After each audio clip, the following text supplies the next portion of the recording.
Toujours important de nettoyer son objectif. Bonjour. Ça sèche encore.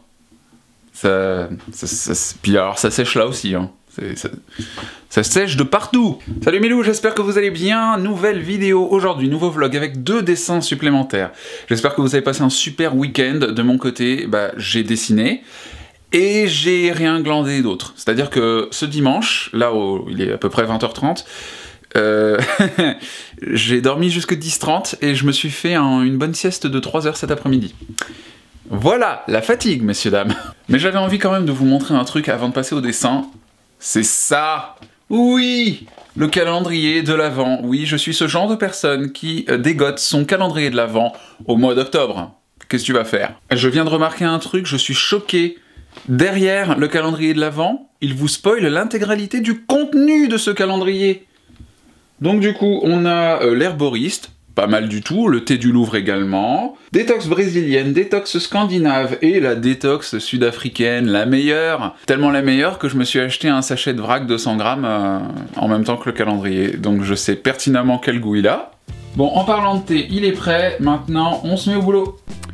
Avec 2 nouveaux dessins, évidemment il fallait que je change un petit peu les styles. Et pour ce premier dessin, donc le 17e, pour illustrer la tempête, quoi de mieux que de dessiner un beau ciel, et j'ai repris la technique que j'avais utilisée la dernière fois dans mon bullet journal. Donc j'ai pris mon petit, moi j'appelle ça un stylo pinceau, voilà, avec ma petite recharge d'eau, et j'ai tamponné ma feuille avec un mélange de tombeau noir et de tombeau gris sombre.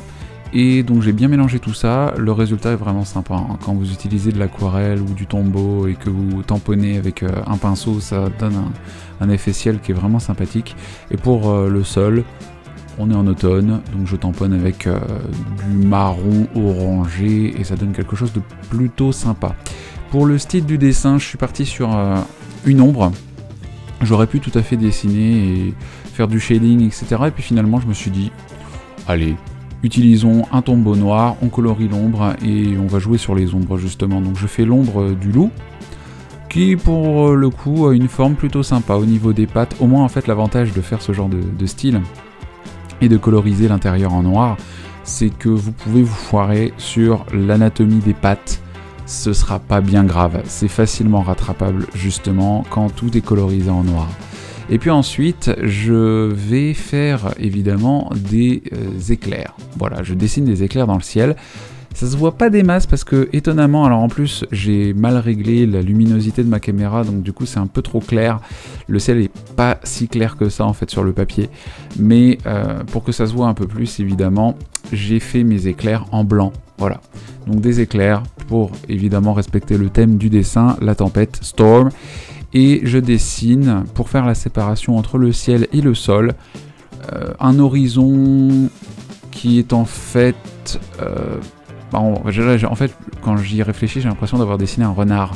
Mais en fait, pas du tout, c'est bel et bien un loup qui est en train de regarder l'horizon, avec donc un horizon avec plein d'ombres d'arbres différents, avec une maison, on la voit pas vraiment bien, mais j'ai fait une petite maison, et je fais des arbustes, et voilà, ça nous fait un horizon noir, plutôt bien foutu, je trouve. C'est simple, voilà, ça prend pas des masses de temps à dessiner, mais il m'a fallu quand même pas mal de temps pour arriver à ce résultat-là. J'avais déjà fait un premier test, un premier jet qui n'avait pas été concluant parce que le loup était beaucoup trop petit et j'ai ruiné en fait mon tombeau noir dessus.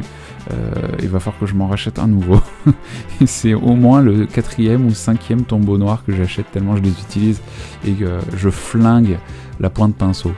Bon, pour le deuxième dessin, on repart sur de la mignonnerie. Ouais, on va faire de la mignonnerie. J'ai dessiné donc mon loup en forme chibi, en mode très innocent, vous allez le voir. Bon, j'ai un peu foiré les yeux, mais voilà, je lui fais un peu de fluff, voilà, pour désigner cette fourrure omniprésente et très volumineuse. Voilà, c'est la fluff.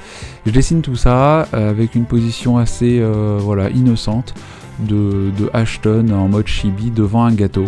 Ça va vous rappeler évidemment le fameux jeu Poro, est-ce que je la prononce comme ça? Poro, Portal, évidemment, Portal 2, The Cake is a Lie. Et moi, j'ai envie de dessiner The Cake is a Trap. It's a Trap, puisque le 18e thème, c'est le piège. Trap. Donc voilà pour ce qui est de ce nouveau dessin. Pareil, ancré, comme d'habitude, j'utilise ma gomme. Alors le saviez-vous, la gomme mie de pain, c'est un très bon anti-stress. Vous pouvez la malaxer dans tous les sens.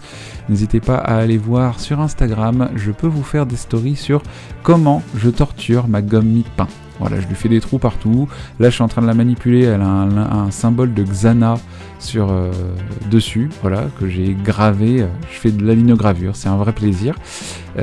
Si vous voulez voir le symbole de Xana de Kolyoko, hein, bien sûr. Et puis donc, bien sûr, je termine mon dessin, parce qu'on revient au dessin. Hein, It's a Trap. Voilà, mais le loup, lui, n'en a rien à faire. Il veut sa part du gâteau.